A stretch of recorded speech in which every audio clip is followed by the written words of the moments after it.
All right. Now the fourth numerical, tan theta plus sec theta is equal to 3 and इसका हमें general solution निकालना है. अभी बहुत सारे स्टूडेंट्स को यहाँ पे एक प्रॉब्लम आता है कि अगर मुझे tan plus sec is equal to √3 दिया है तो इसमें how many options do I have और how many methods do I have to solve the numerical.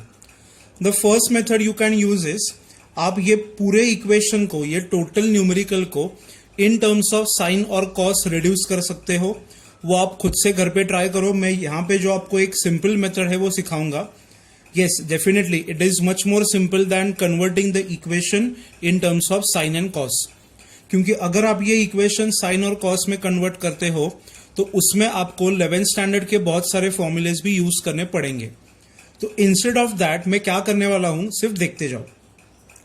ये जो पूरा इक्वेशन है उसको I'll convert by using the method called as the method of isolation. अभी isolation ये टर्म थोड़ा बहुत डिफिकल्ट है to understand. In simple words I'll say, ये दोनों फंक्शंस में से कोई भी एक फंक्शन को मैं RHS में शिफ्ट कर दूंगा. इसका मतलब ये हुआ कि tan and sec these both functions get separated. Isolation का simple meaning is getting separated. So what I'll do is, मान लो अगर मैंने tan थीटा यहां पे ही रख दिया तो I'll shift sec theta on the RHS. अभी ये पूरे इक्वेशन का आप स्क्वायर कर दो. Squaring on both sides. So what I'll get is, tan theta का स्क्वायर तो आएगा tan square theta, but RHS में ये टोटल इक्वेशन का स्क्वायर होगा. मतलब वो कैसे आएगा, √3 माइनस सेक थीटा का ब्रैकेट स्क्वायर. अभी यहां पे भी बहुत सारे स्टूडेंट्स क्या करते हैं, ये a माइनस बी है तो उसका स्क्वायर मतलब a square minus b square. It is wrong. a minus b का ब्रैकेट स्क्वायर मतलब a square minus 2ab plus b square. So अभी आपको ये RHS एक्सपांड करना पड़ेगा. So what do you get, tan square theta is equal to a square minus 2ab plus b square. समझ में आ रहा है. नाउ इन दिस इक्वेशन यहां पे वी हैव tan स्क्वायर, यहां पे we have sec square. So we all know that tan square and sec square they are related with a trigonometric identity. So अभी यहां पे आप आइडेंटिटी यूज कर सकते हो.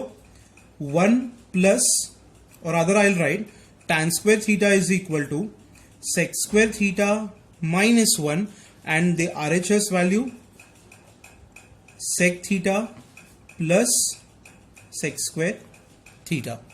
अभी ये sec स्क्वायर थीटा को ये sec स्क्वायर थीटा कैंसिल हो जाएगा.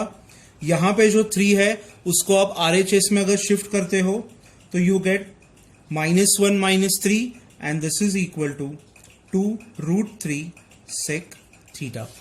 अभी दोनों साइड्स के माइनस साइन भी कट हो जाएंगे और ये 2 अगर मैंने यहां पे डिवाइड किया तो I have 2 is equal to √3 sec theta. So it means that sec theta is equal to 2 upon √3. अभी अगर आप फॉर्मूला के लिस्ट में जाओगे तो यहां पे कहीं पे भी आपको sec theta equal to sec alpha, क्योंकि सिंस यहां पे 0 नहीं है और 0 हो भी नहीं सकता, क्योंकि sec theta अगर 0 है तो उसका GS एग्जिस्ट ही नहीं करेगा. तो अगर मुझे sec theta equal to sec alpha use करना है तो यहां पे कहीं पे भी उसका GS मेंशन नहीं किया है.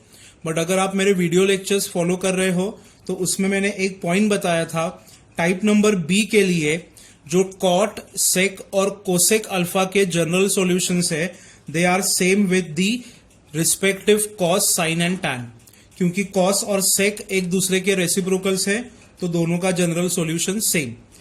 cosec and sin they are reciprocals of each other तो उनका general solution same. cot and tan they are reciprocals of each other तो उनका भी जनरल सॉल्यूशन सेम.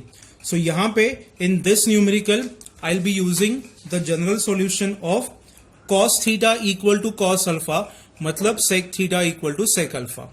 अभी आपको पता होना चाहिए कि 2 अपॉन √3 ये sec के कौन से एंगल के लिए है. तो we all know that sec 30 is equal to 2 upon √3. And now I'll say if sec theta is equal to sec alpha, the general solution is 2n pi plus minus alpha. ये general solution मैंने cos theta equal to cos alpha के लिए भी पहले use किया है. सी अगर आपको ये फॉर्मूलेज याद रखने हैं तो बेसिकली आप एवरी क्वेश्चन के बाद ये फॉर्मूलेज जो है वो हाईलाइट कर लो, मतलब आपको बाद में दिक्कत नहीं होगी कि मैंने यहाँ पे कौन सा फॉर्मूला यूज किया है. अभी सिंपल है, थीटा और ये alpha, so therefore my GS will be 2n pi plus minus pi upon 6 and this will be your final general solution.